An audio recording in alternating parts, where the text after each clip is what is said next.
and welcome to this week's Met Office Live, right here at the Met Office headquarters in Exeter. Turned off, I think. Oh, they came back on. Put a coin in the meter, that's fine. We're here and we're ready to go, even if the technology isn't. So, yeah, as always, it's Friday. We do this live, if you haven't tuned in before, mostly for the purpose of just talking to you guys. That's my favourite thing that we do. Yeah. We just see what questions you've got. There are always some tricky questions, always some interesting comments. So we love reading about those. Send us your questions and hopefully we'll be able to get through as many as possible. Yeah. It's going to be a fun one this week, I think. We've not done a live together in so long. Not since the 8th of March, No, I checked. can you believe it? So... Yeah, a lot has changed. I'm a year older. Oh, yeah. I say that because my birthday was two days after the last one. Oh, yes. Oh, I remember now. Yeah, it was. Of You course. didn't remember at the time. Did you get my present? Yeah. Must have got lost in the post.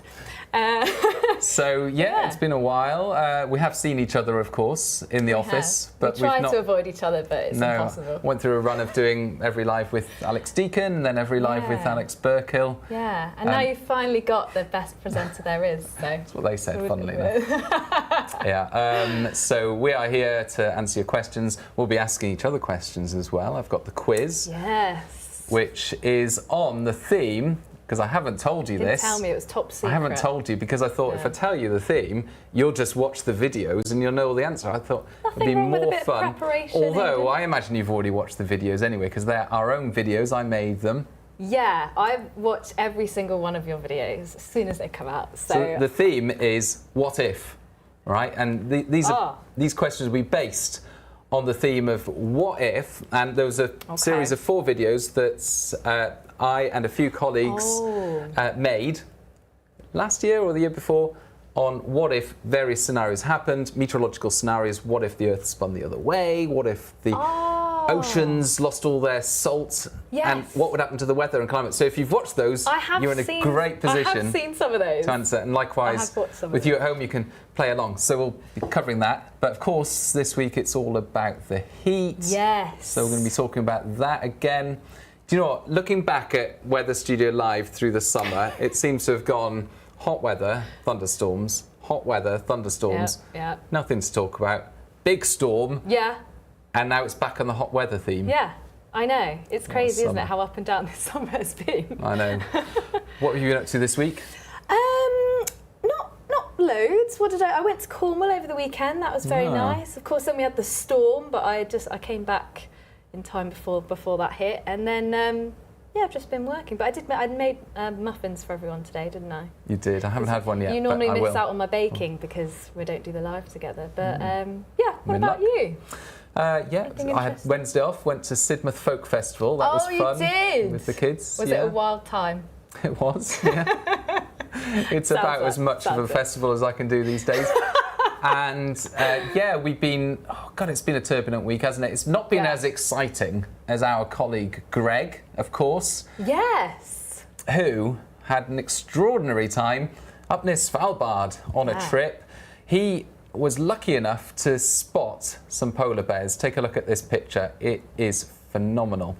These polar bears, they're actually cubs. They look big, and they're, probably teenagers, polar bear years, but they are... Yeah, wandering on the sea ice there. Those puddles, Greg told me, that's not completely open water. There's actually sea ice underneath. Those are just puddles on top of the sea ice.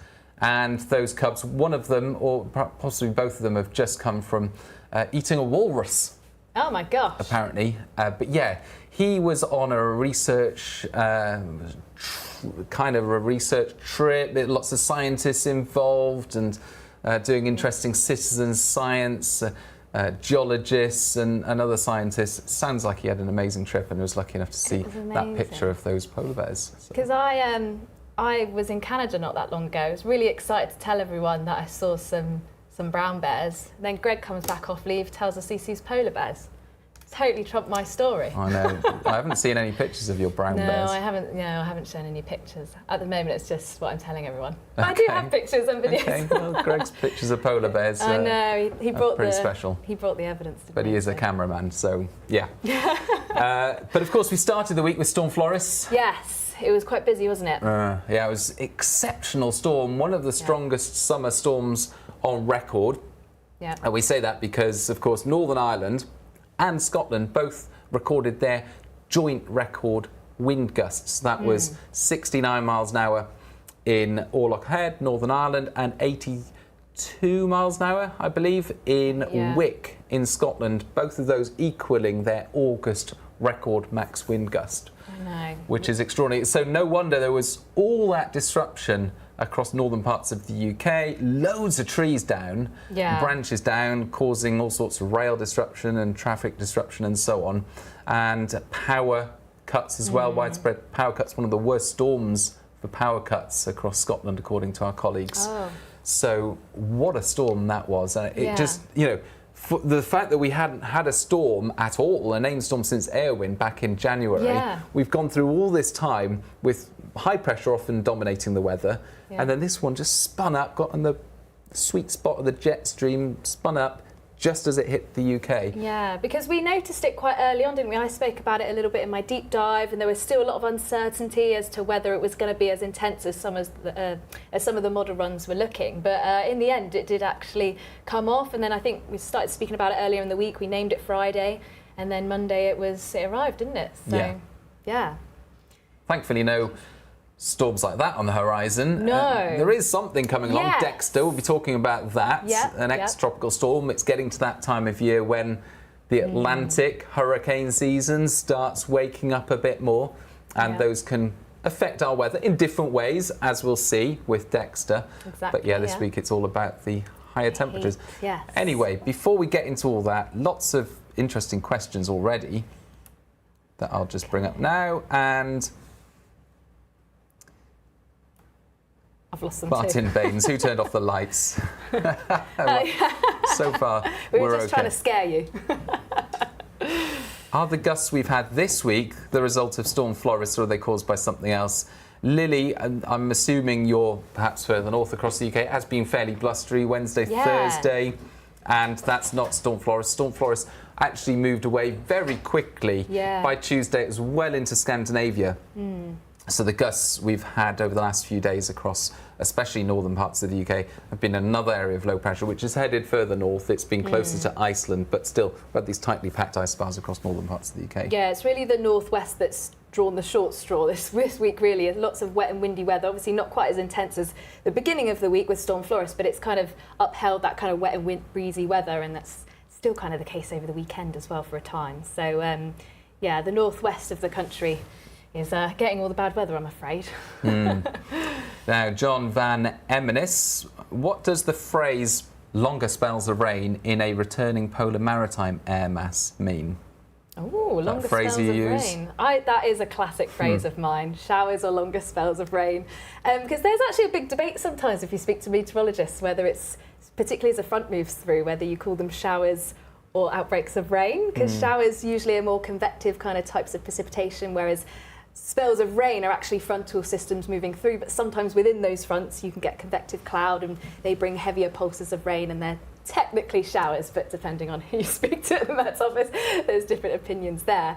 But yeah, in a polar maritime air mass, which we do tend to get quite a lot just with our prevailing wind often coming from that west or northwesterly direction, particularly if a cold front's moving through, you can get, spells of rain moving through, but you can get also those heavy pulses, which can be technically showers. But generally when we talk about fronts, we talk about spells of rain, don't we? But even as a showery setup, sometimes they do band together and do produce those longer spells of rain, which is why it's a personal favourite phrase of mine.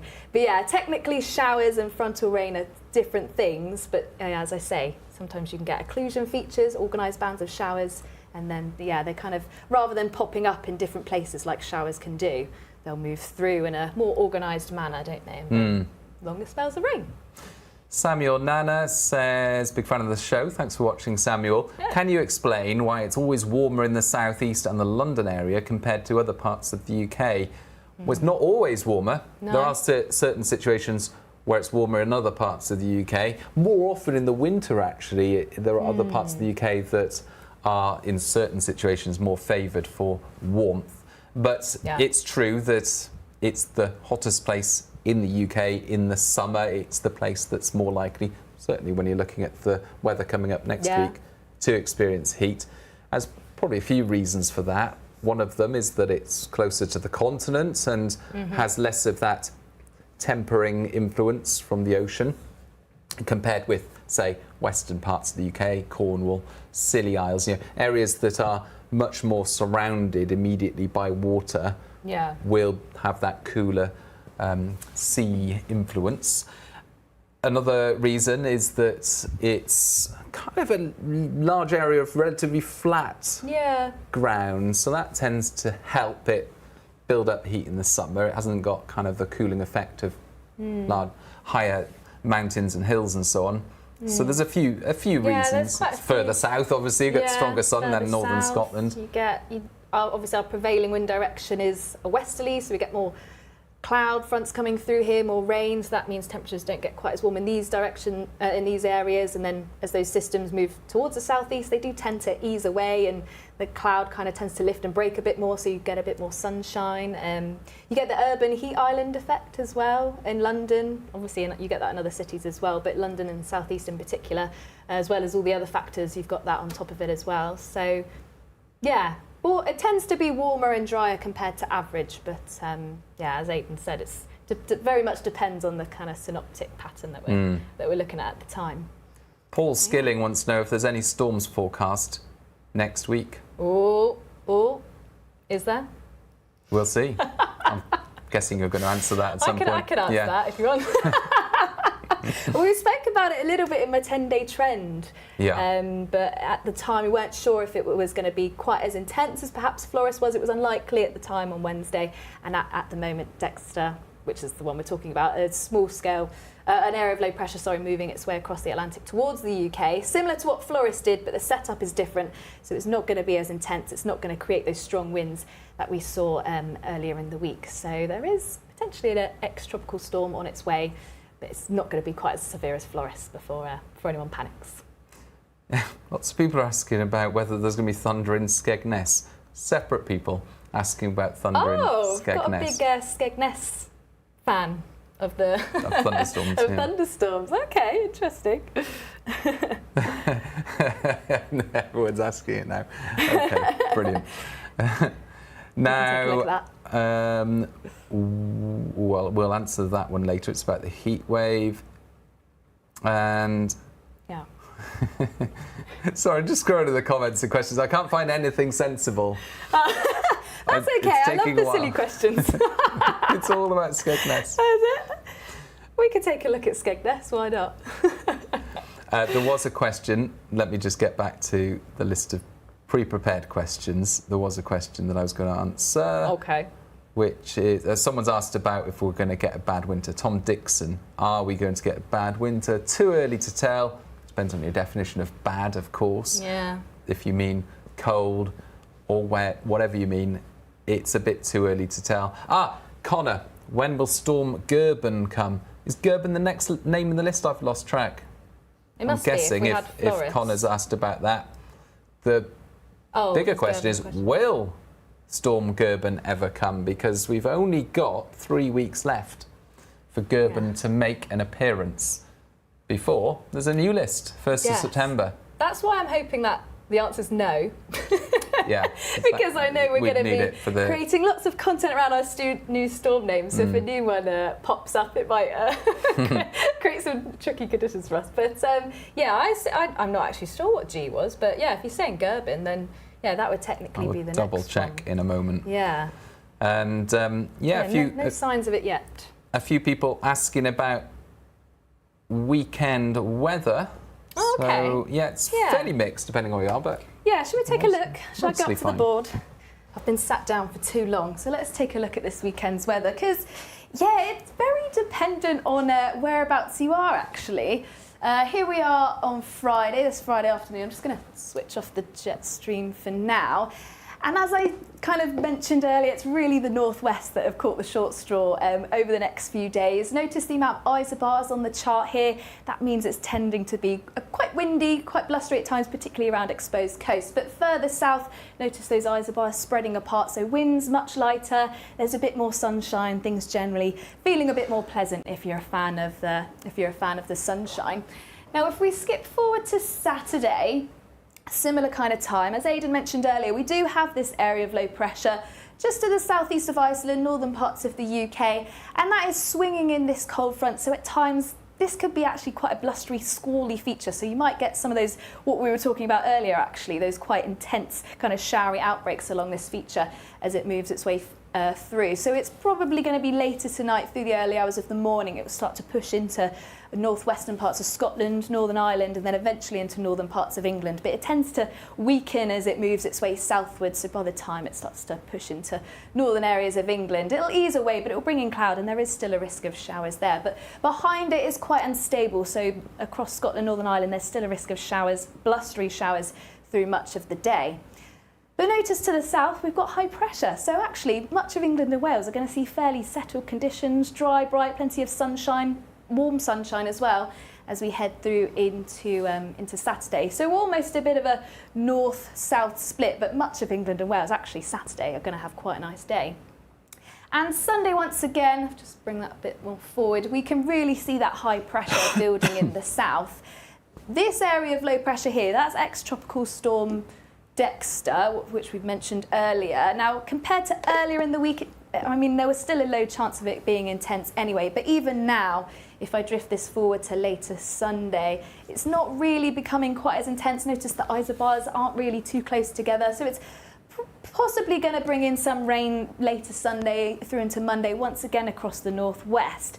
But any strong winds associated with it, unlikely. We've really got this high pressure dominating the weather on Sunday. So actually, Saturday and Sunday, for many of us, we're going to see quite nice weather, particularly because of this area of high pressure. But once again, it's always really the northwest that does catch something a little bit more unsettled.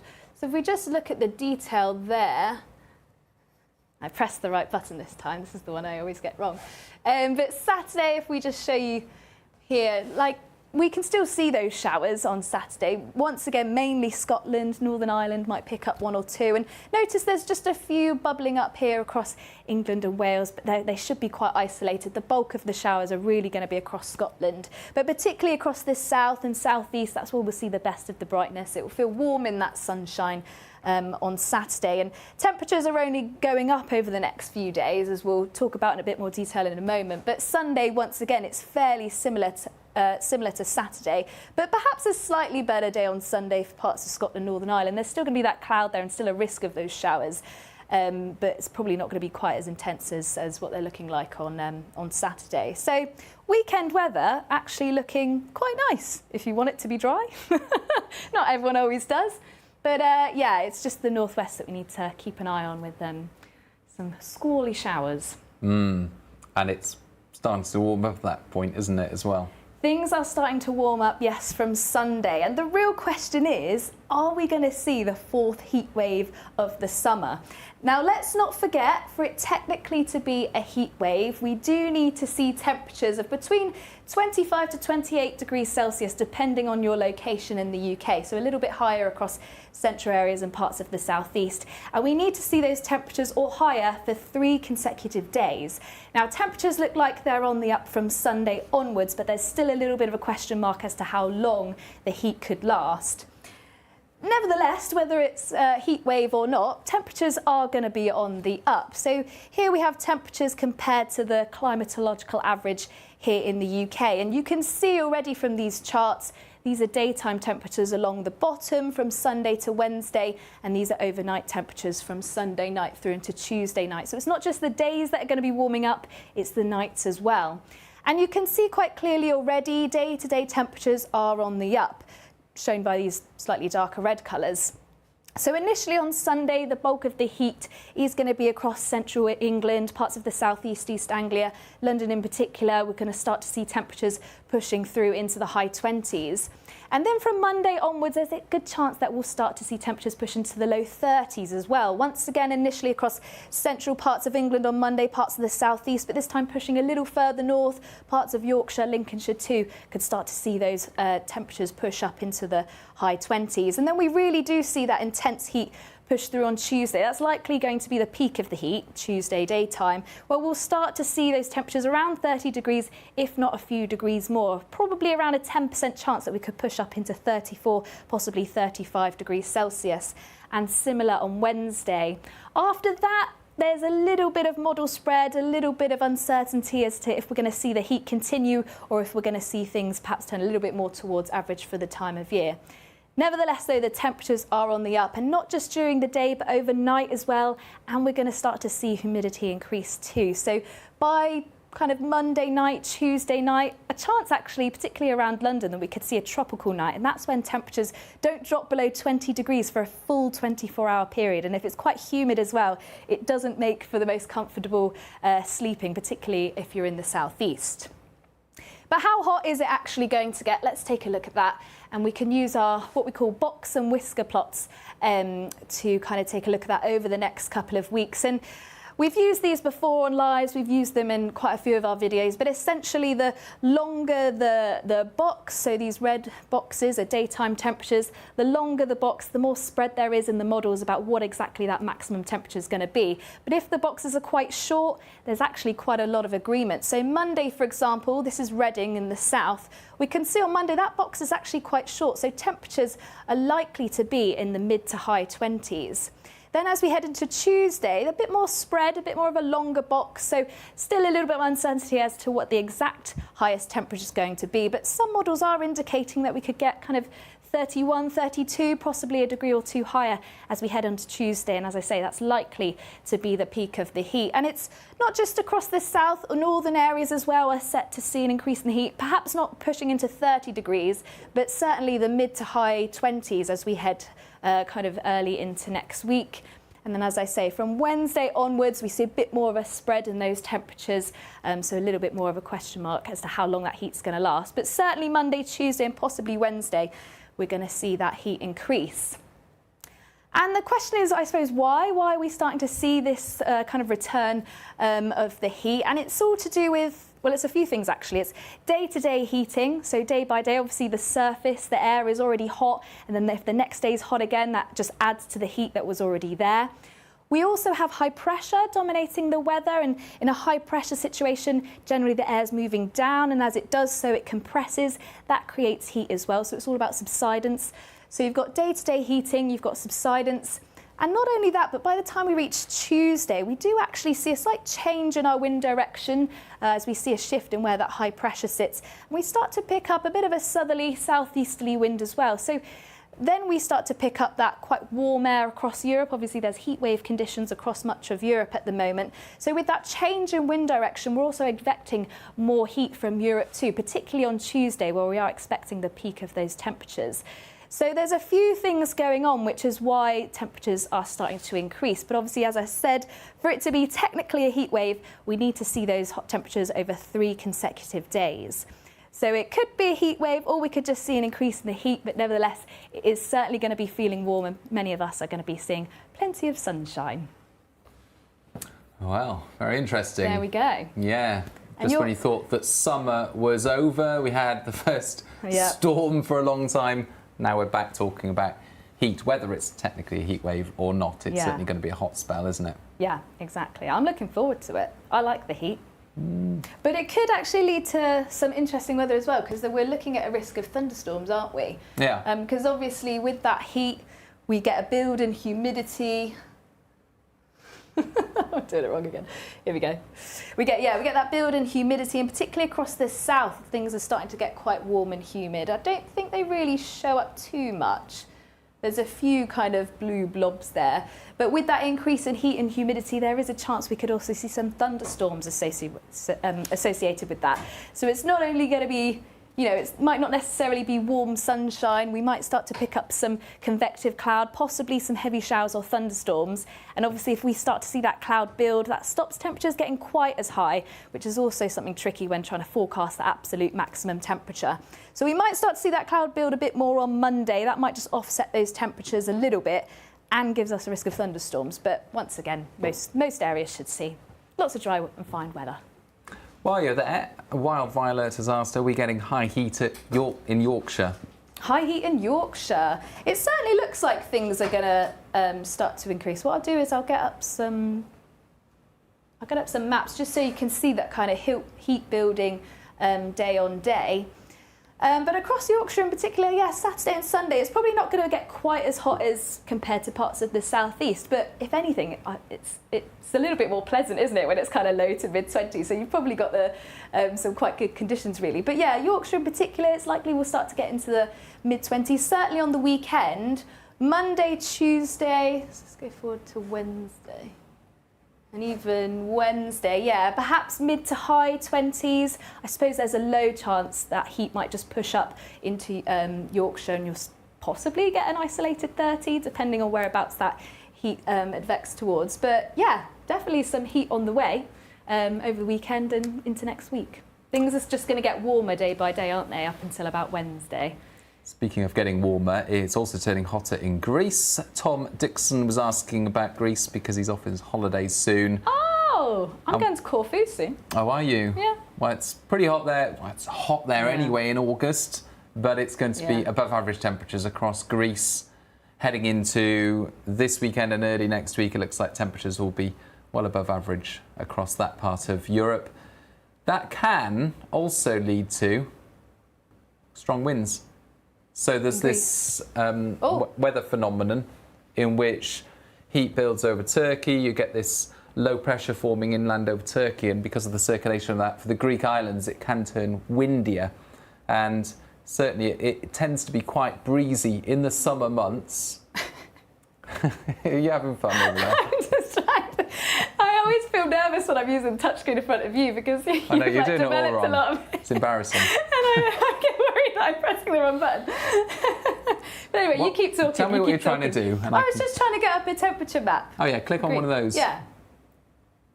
There you go. There we go. So you can see the temperatures building. I don't know if you're going to Araxos National. I'll be so happy if that's where you're heading. Yeah, if you are, it'll be 38 degrees on Sunday. Yeah. It looks, I mean, these are picking up kind of mid-30s, aren't they? But I think there was certainly, oh, there we go, that was we've got a 38 there. Certainly looks like there's this rise in temperatures into the start of next week. Yeah. There'll also be an increase in the winds for the Greek islands because the heat will be intensifying over Turkey as well, and that will cause this heat low to intensify, bringing stronger winds. Cyprus is unusually hot at the moment, as well as Iraq, Syria. So a lot of that part of Europe and into the Middle East will see temperatures rising through the weekend and early next week. Very intense heat, yeah. I don't fancy that. Not for me. That's a bit too hot for me. No, anything above 24 is too hot for me. Oh, is it? If I'm working, yes. If I'm sat by a beach, I don't mind. Do you have a quiz? Oh, yeah, let's do it.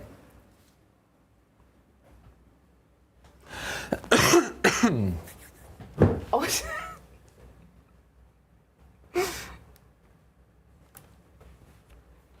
Jamesy B, try using a touchscreen in front of a class of 30 children. Oh, yes, that is my worst Don't fancy nightmare. that. No. Even if we show people around, I go to show them the touchscreen, it doesn't work. It works when I'm on my own and no one's watching. And as soon as someone's watching, yeah. Right, well, I'm sure you will do well at this because you said that you've watched those videos, those what if videos, and if these questions intrigue you and if you've not watched those what if videos, they're on the Met Office Learn About Weather YouTube channel. And there's 4 videos exploring different hypothetical scenarios about the weather and climate and so on. Did you remember all your answers to the questions you're about to give me? Be honest. I think possibly. I mean, I had to watch the videos to remember remind what you. questions to ask. So I would have watched these videos a while ago. I don't think I've seen them recently. But anyway. Okay, well, that'd be fun to try anyway, even if you've not watched the videos. Okay, question number 1. Feel free to play along at home. In a world with no mountains, right? Imagine a world with no mountains. You've got the land and the sea, but the land is flat. What would happen to the polar jet stream? That's the jet stream that we experience in the UK. What would happen to it? Would it be slower and more loopy? Would it be faster and flatter? Would it split into two? Or would it disappear entirely?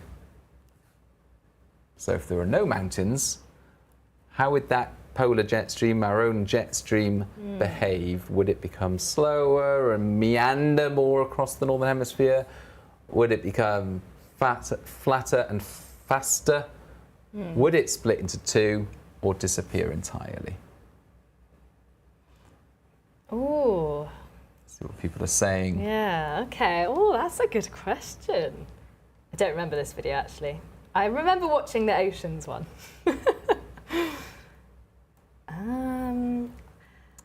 Okay, I've not got. I think my live feed is a bit behind. Oh, that's why. I need to play it on there. Okay, now I can see what Technical people's issues. guesses are.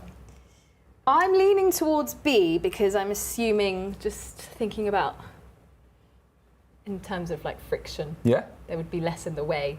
good guess, good guess. Lots of people have said B, faster and flatter. A few people have said A. So we've got Gordy B who said faster and flatter. Slim Handle is going for A. Murphy and Callum, Cy Cry, That's my dad. yeah, friend of the show, has gone for B. Yeah. So you're thinking the same as your dad. Not sure why it would split in two. 63% have said faster and flatter. That's the most popular answer. Slower and more loopy, the second most popular answer. Okay, we will see. It's one I'd like to sit and think about, but obviously there's a bit of a time pressure here. What would happen, question number 2, what would happen if all the salt from all the world's oceans disappeared in an instant? Okay, what would happen? Would there be possible earthquakes, volcanoes and tsunamis? Would there be changes to ocean circulation? Would there be a loss of marine life? Or all of the above? Ooh. I was just thinking, is it all of them? Well, see? Possible earthquakes, volcanoes and tsunamis if all the salt from all the world's oceans disappeared. Changes to ocean circulation. Oh, wait. Loss of marine life. If you want all of the above, you have to key in D. Yeah, because sorry. you sent me C. Because you and Deeks do 4 answers, me and Burke will do 3 answers. Really? Yeah. You just 3. You just We you try just to make it have that bit have easier. a scheme to make it easier on yourselves. I never noticed. Then Deeks told me last time we did a quiz. I was like, oh, there's 4 answers. I'll tell you, most people are going for D. Okay, Tom yeah. Dixon, Dan Fry, I think it's D. Jamesy B, Tony Naggs, Liam Parker, Ruth O'Hare. Because definitely B and C. So Ruth O'Hare is saying, yeah, it's definitely that you'd get changes to ocean circulation. You definitely get loss of marine life. So it's all of the above. Yeah. I do remember watching that one. Okay. Question number 3. What would happen if the moon disappeared? Dun dun dun. A, the oceans would lose all tides. B, the Earth would wobble chaotically, leading to extreme climate fluctuations. C, the Earth would stop rotating, spinning on its axes. Or D, all of the above. Oh. Okay, so imagine if the moon disappeared in an instant. Did you know that the moon is moving away from the Earth at a rate of about 3 centimetres a year? Should we be worried about that? Wow. That's interesting, though. Because of the conservation of angular momentum. To watch the video for the full explanation. Oh, okay.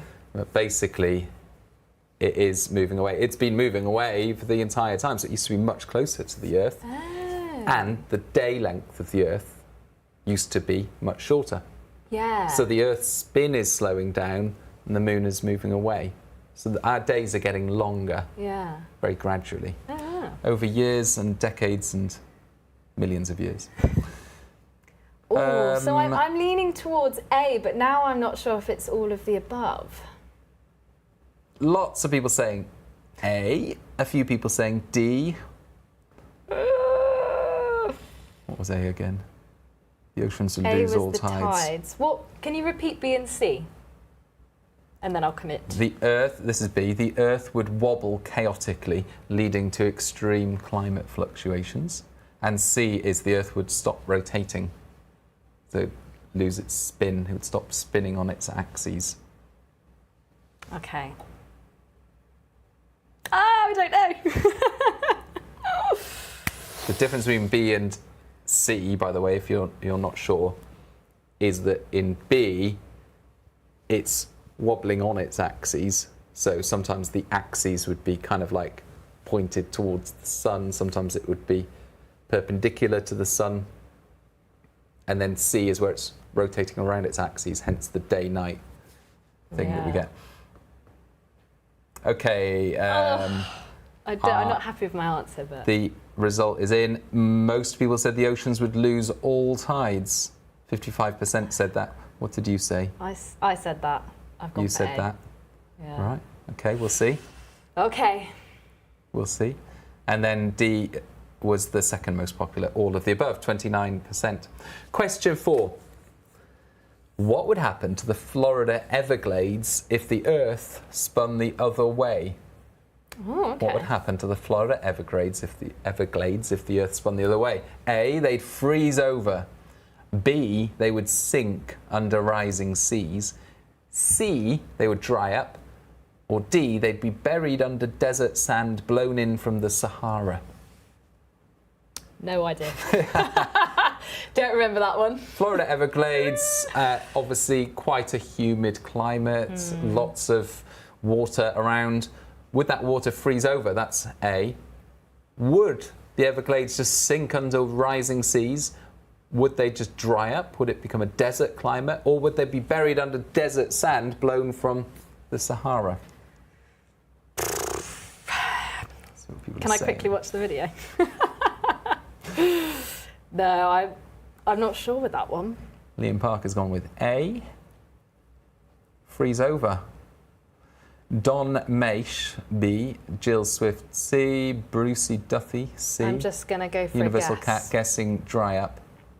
You've gone with B, which is they'd sink under rising seas. Okay, I don't know. Question number 5.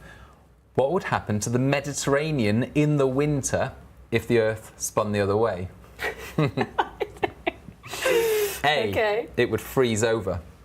B, it would turn stormier. C, it would see more heat waves. Or D, it would experience increased auroras. So, Earth spinning the other way, what would happen to the Mediterranean in the winter if the Earth spun the other way? Freeze over, turn stormy. So these are like windstorms, low pressure systems. Would it see more heat waves in the winter? Would it experience increased auroras? Oh, that is a tricky one. Without seeing that video. By the way, on the last question, the majority said it would sink under the sea, Florida That's what I Everglades. said. C was the second most popular answer, drying up. Okay, maybe this quiz wasn't as easy as I thought it would Well, when we first started, I thought this isn't as bad as I thought, but you've thrown me off with the last couple. The Earth spinning the other Grant way. Echo Sonic wants some clarity. Spinning the other way, anti-clockwise or on a different axes? Well, basically, it would be where the sun rises in the west and sets in the east. So that's what we're talking about. It's spinning on the other direction as axes. A lot of my answers were B, and that makes me think. They're definitely not all B, I'm sorry. You went for B for that one, did you? It would turn storm, because I thought, why not? Okay. There's no thinking behind that answer. That It's is a throwing tough me off. question, Yeah, says it's throwing me off. Sizzlebird. I think if you've not watched that video, Well, Violet says someone's been watching the old Superman films where he spins the Earth backwards so that it goes back in time. yeah. Loved that, yeah. Is that what the quiz As is a kid, I was inspired like, by? oh, I'd love to do that. I don't know why time would go backwards though. Doesn't really make sense. Superman understands, and that's all we need to know. Ruth O'Hare can't see any logical reason for D, because the poles would be the same. What was D again? Increased auroras. Oh, you got a good point there. Good point. Okay. Okay, I'm excited for the answers, actually. Yeah, I bet you've not done as badly as you think, I don't think. So you've gone D-A-B-B, right. Oh no, B-D-A-B-B. I just want to say that I did once only get half a point from one of your quizzes, so... You've got more than half a point. If I've got half a point, I think I'm happy. The first question, and this is from the video, What If the Earth Had No Mountains? Yeah. And it's about the polar jet stream. One of the biggest consequences of removing the mountains is that the polar jet stream would change because, of course, that's influenced by mountains. And what did you say? You went back and edited. Oh, because that's I because wanted... yeah, you thought that. Oh no, that was for the second one. Okay. Yeah. I can tell you that you're correct. It would become faster and flatter because there'd be nothing getting its way. Yeah. It would be one of the reasons it has these meanders is because of things like the Rockies and the Himalayas. They slow the jet stream down and cause it to meander around the world much more. So with no mountains, it would be almost a straight line across the world. It would be much faster, much flatter, and as a result, we'd see stronger areas of low pressure. We'd have a stormier climate in the UK because these lows would deepen and come in more frequently from the Atlantic. So you are correct. Well done. Yay! I think the majority of people got that one correct as well. So well done. Good start. Nice. Question number 2. And this is from the video, What If All the Ocean's Salt Disappeared? And we're talking about it disappearing in an instant. You know, by the way, there are 500 billion tons of salt in the world's oceans. Whoa. So what would happen if it all disappeared? Would there be possible earthquakes, volcanoes and tsunamis? Changes to ocean circulation, loss of marine life, or all of the above? You went with all of the above, correct? Yes. It is all of the above. So let me explain.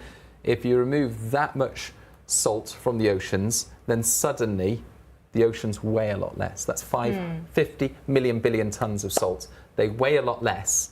And that sudden change in weight could, it's speculative because no one's actually tried this out, but it could lead to, that's why I said possible earthquakes, volcanoes and tsunamis. Yeah.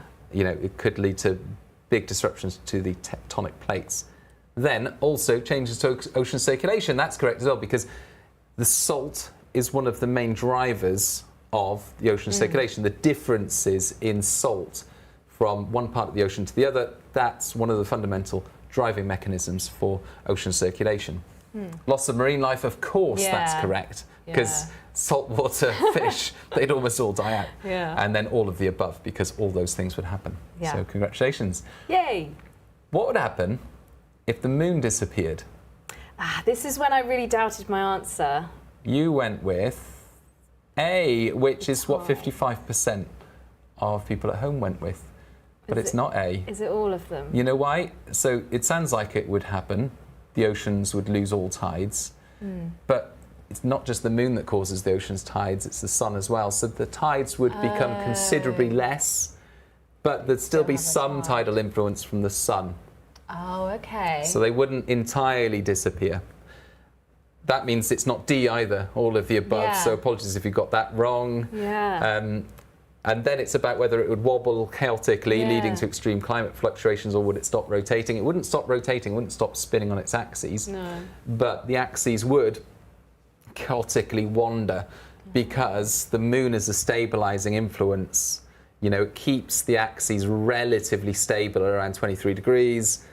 It does wobble a little bit, but take away the moon, it's going to wobble chaotically. Sometimes you'd have like the South Pole facing the sun and the Earth spinning, so that you'd get intense heat on the South Pole and so on, and intense cold on the North Pole. Other times it would be more upright and you'd have no season because there'd be no tilt, so it would wobble chaotically. Oh, okay, that's an interesting one. Yeah, I instantly went for the tides. The tides. Bit of a answer. red herring, that. Yeah, trick question.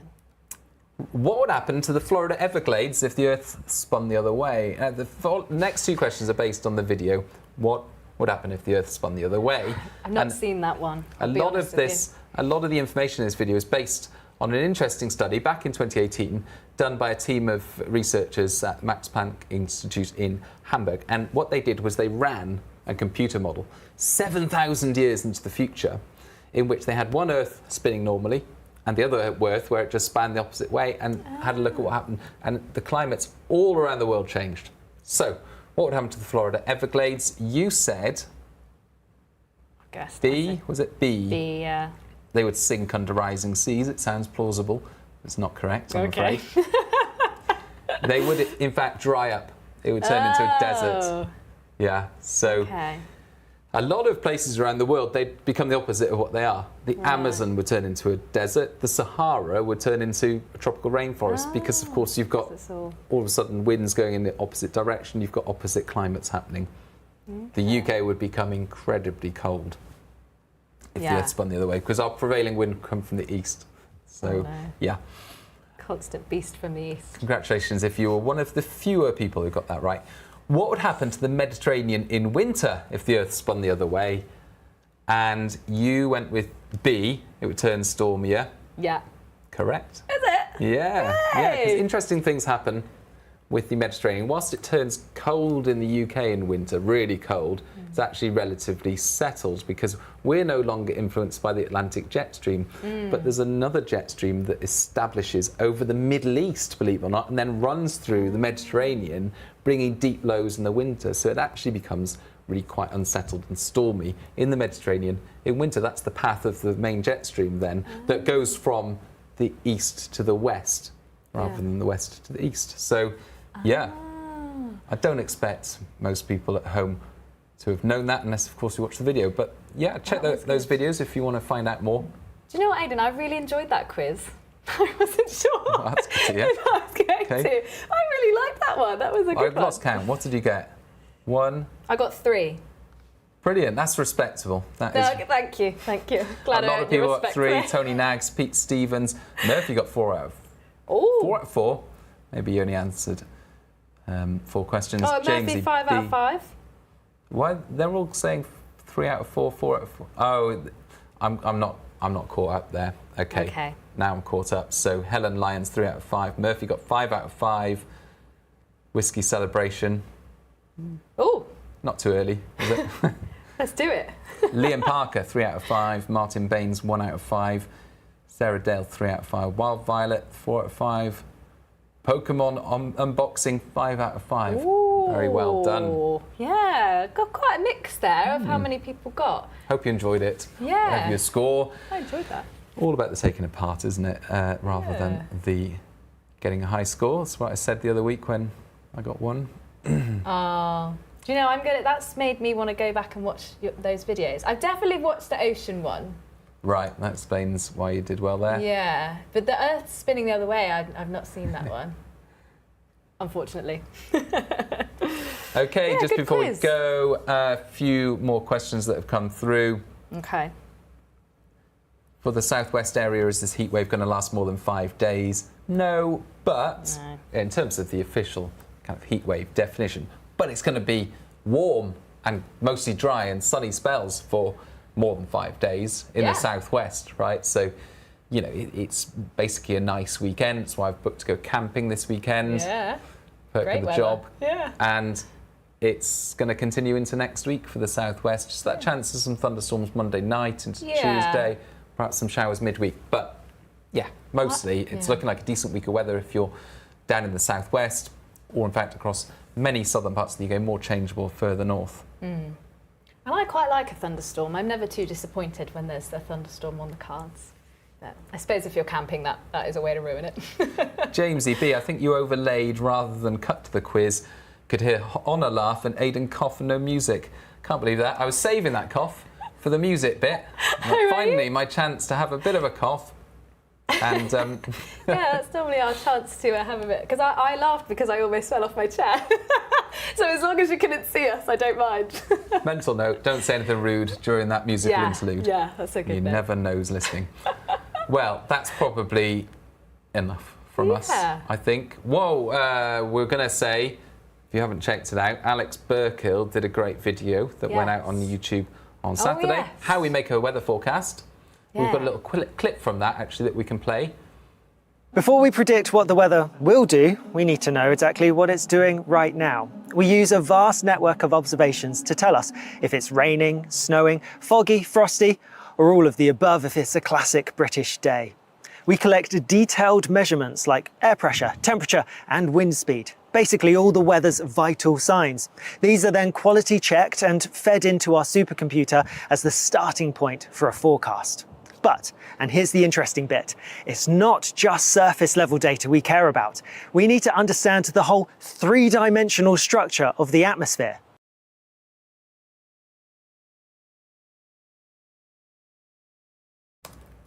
I couldn't hear what he was saying, but he looked very excited about it, so I'll have to give that one a watch. I tried not to cough, I didn't want to interrupt him. Yeah, we were really quiet then, we weren't sure if anyone could hear us. And just had a message from Rich, who is in charge of our Spotify channel. Every week he has to remind us to plug Spotify, so make sure you follow us on Spotify as well as YouTube. Keep following us on YouTube, follow us on Spotify, and then it will automatically play our forecast when you get in the car. That's what I'm doing. It will. I've been telling everyone to make sure they're following our Spotify channel. I realised I actually didn't. So I went to follow it, forgot all about it, and then I plugged my phone into my car and I thought I was going mad, but I could hear voices, but it was actually just my week ahead video.